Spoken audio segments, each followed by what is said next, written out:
Welcome back to Lenz Comic Corner Classic Lesser Known Classics. This is episode number 2265 and Doubleshot number 2159. I got two trades here for the works of Jack the King Kirby. This first book from I read was actually the last series to work on for DC before he went back to Marvel to work on Eternals. And what book is this? Well, it's a book that actually has ramifications in modern day. Yeah. It is OMAC, One Man Army Corps. This is the trade that collects the original volume by Jack the King Kirby, who writes and draws all 8 issues. There's your OMAC character right there. Yep. His real name is Buddy Blank, but it's more of a weird transformation where he doesn't know he really is Bloody Blank at all. In case you're curious, so in these 8 issues, how many times has Buddy Blank himself appear? Well, he appears mostly in issue 1, and he appears in the final issue of the series. Now, they did have a conclusion series published in the final issue of Kamandi, which is not in this trade, surprisingly. You would think they put it in here despite, well, my only guess is the reason why they put it in here because Jack Kirby didn't write or draw it. It was done by Jim Starlin.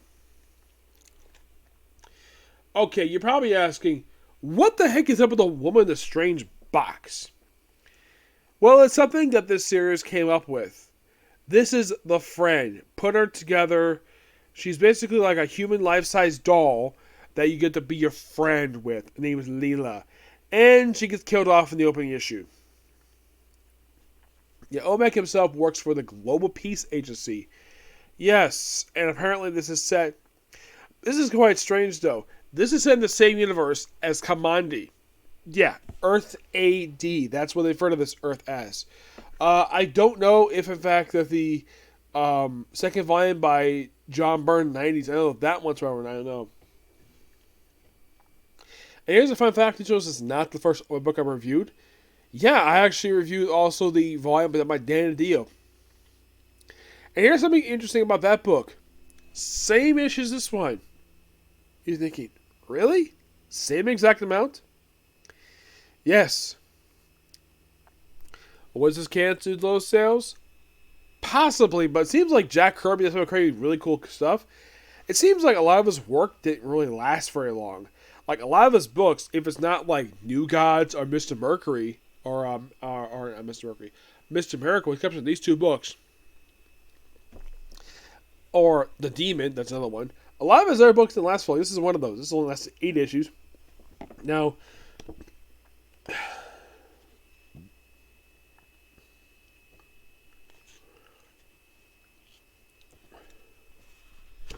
yeah, that's what it looks like a human, but it's really just a doll. Yeah, and the whole thing in the back cover is like, oh yeah, people were sold into slavery. Yeah, the whole thing is that basically the Global Peace Agency, the agents have to wear this special mask to conceal their identities because they're part of the Global Peace Agency, and of course, Buddy Blank is this like corporate nobody that he just recruits, and he becomes OMAC, and he's like this whole series.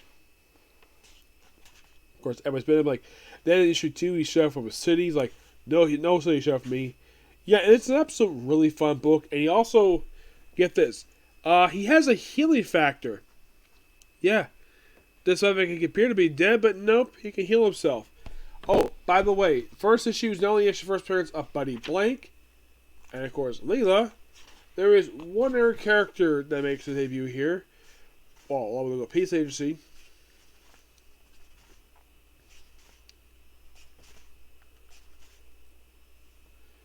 We have debut of Brother Eye.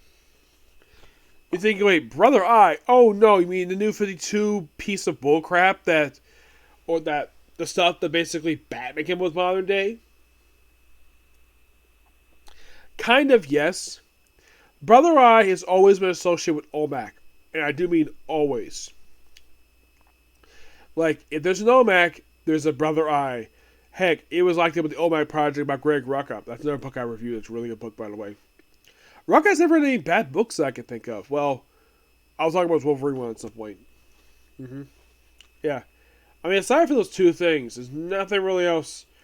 Aside from those 2 particular things in particular, There's nothing in particular, like, aside from seeing the awesome art by Jack Kirby.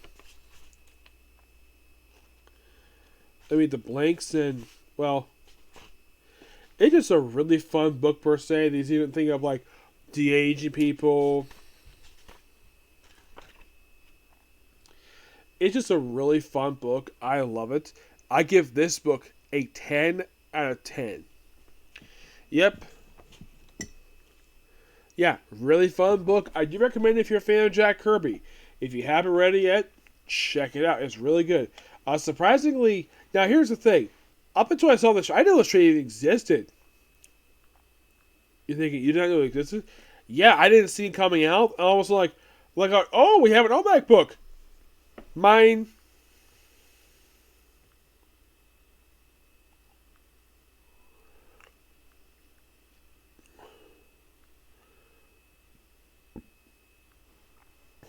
All right, next up we have is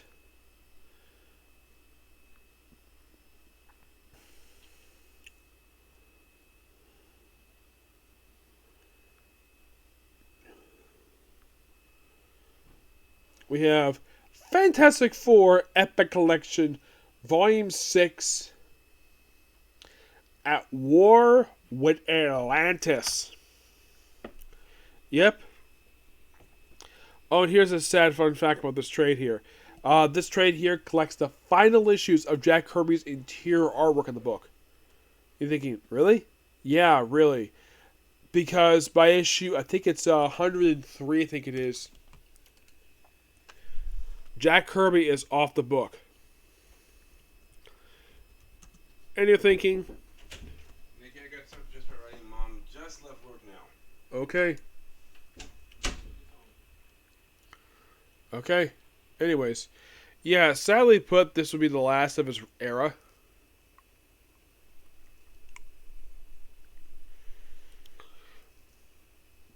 So, apparently the reason why he left, creative differences.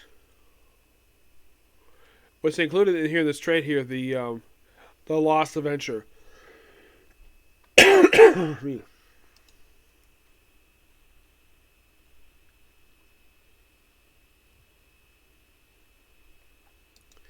They have this character called Genghis the Mega Man, which was created by Stanley and Jack Kirby. Just a one-shot character. Yeah, that Bush is also collecting here too. Yes. Now you're probably thinking, who replaced him on the book? John Romita Sr. Really? Yeah, John Romita Sr. replaced him on the book. Kirby himself would not do the, now you're probably thinking, would he do the covers for Fantastic Four?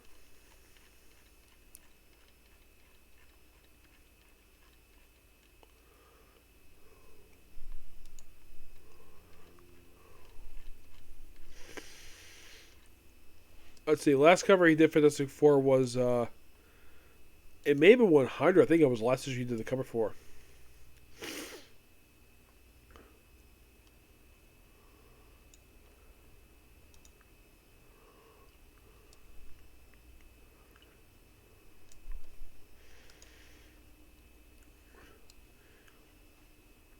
I'm looking right now. What was his last issue he worked on the cover? 101 was the last issue he did the cover for. Yeah, he did the cover for 102. Nope. 102, that was done by John Romita Sr., who took over as the interior artist for the very next issue.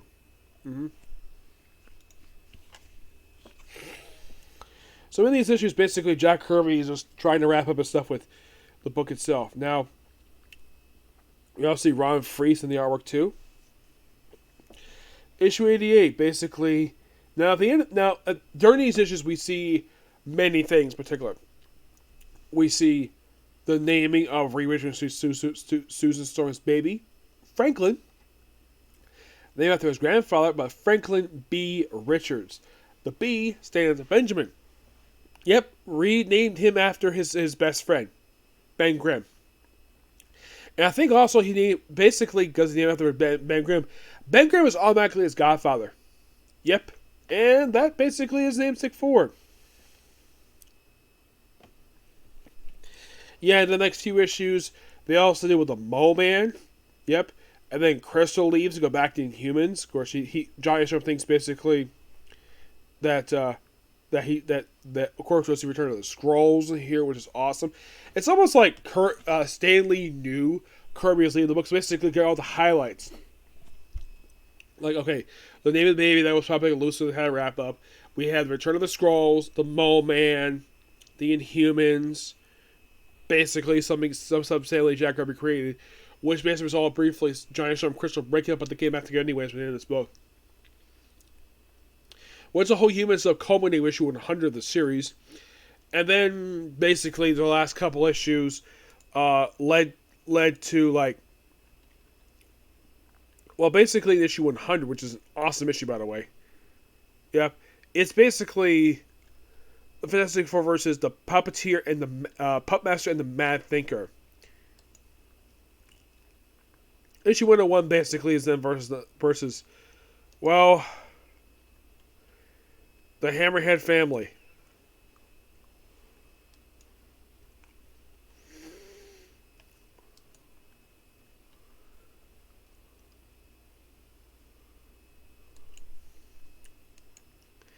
Yeah, fighting the mob issue 101 seems quite strange for Jack Kirby's penultimate issue. The final issue sets up a 3-part story arc here, which has Magneto team with Submariner. In these issues, basically, Magneto's wearing the suit to basically allow him to use his magnetic powers, because during this period of time, Magneto lost his powers. So they created this device to let him use his powers. Yes. So, in case you're curious though, how long was he powerless for?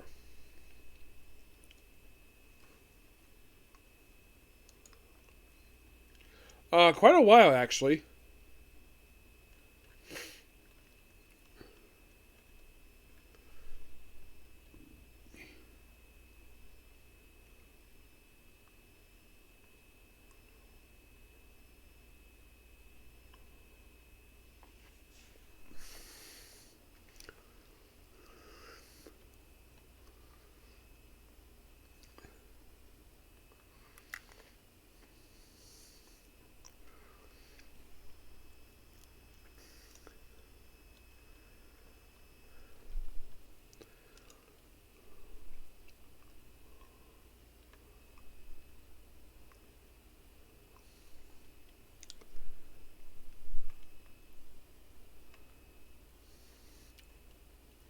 Yeah, of course they agree team together, and it's interesting though we have Magneto appear in Fantastic Four, which is interesting.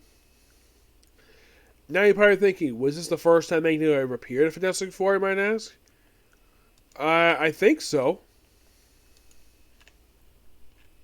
Let's see. Let's see. What was the first time he appeared in Fantastic Four? Actually, with this 3-parter. Yep. And after 3-parter, he popped up in Amazing Avengers #9, where he fought the Inhumans for a 2-parter. And then he fought the Avengers and Defenders. It's really kind of interesting to kind of deal with him. Yeah. He would not appear in the Fantastic Four book ever again after this 3-parter. Now you might be asking, when was the next time he appeared in this book after these 3 issues? Let's see.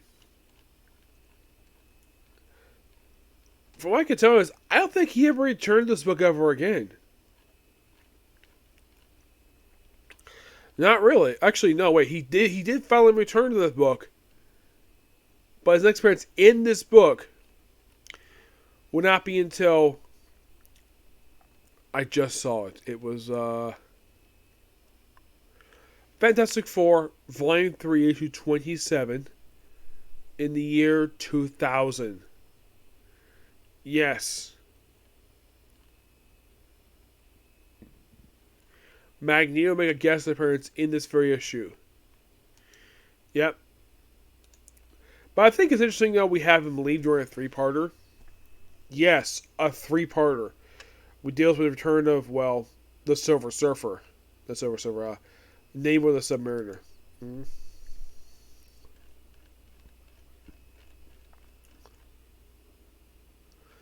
Yeah, where Magneto turns on him, and then Namor becomes a good guy for the final part of the story arc. All because Magneto basically, overthrows Namor and he gets thrown back by the end of the story. But yeah, sadly put, that was the end. But there's no annuals in this book, surprisingly. But this book was just really, really awesome to read. Yeah, just pure awesomeness. And this is sadly the end of Jack Kirby's time in the book. And I'm going to give Fantastic Four Epic Collection Volume 6 a 10 out of 10. Excuse me, is there any particularly first per se overall in these issues? I don't think so. Well, aside from it comes to basically the debut of the the Hammerhead family, I don't really think so. Oh yeah, we do see. There's also a character called a Slave Master.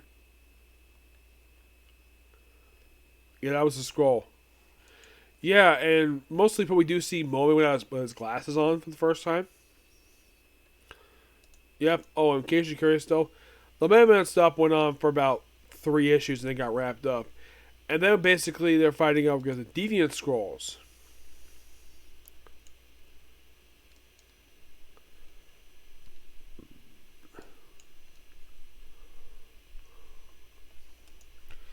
So basically, despite the fact that then we have Napoleon P. Robinson, who basically is it's like, okay, so you have more scroll stuff, which is kind of weird. It's like, okay, so we have Fantastic Four. Well, first with the Mole Man, then it was Scrolls. Oh, there is a historical note with these issues. We have the first appearance of Agatha Harkness. Yes, Agatha Harkness, and yeah, she's a standalone Jack Kirby character. Oh yeah, we also return to the Fatal Four, which is weird because Medusa's a good guy now. Yeah, I don't know why though.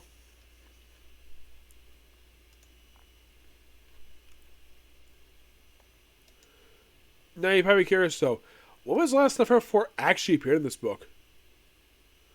Well, they not appeared in the book. Part of this one issue, they appeared in issue 43.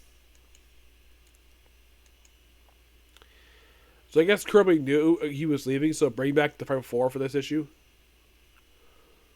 Yeah, by the way, 94 is when they revealed Franklin Richards' name. Also, appearance of Agatha Harkness' cat. Yep. Then we have another character known as the Monocle. Yes, a character known as the Monocle, who appeared a total of 4 times. After this one issue, now returning to get to issue 204 for like about 3 issues, 205, then he's never seen again. And then finally goes Mad Thinker, Monster from Lost Lagoon. It's almost like Kirby just basically just pulled these, because like I said, he knew he was leaving, so they just basically debuted some really odd concept because of Fantastic Four, obviously. We have the debut of Nightcree Sentry, who basically is a one-shot character.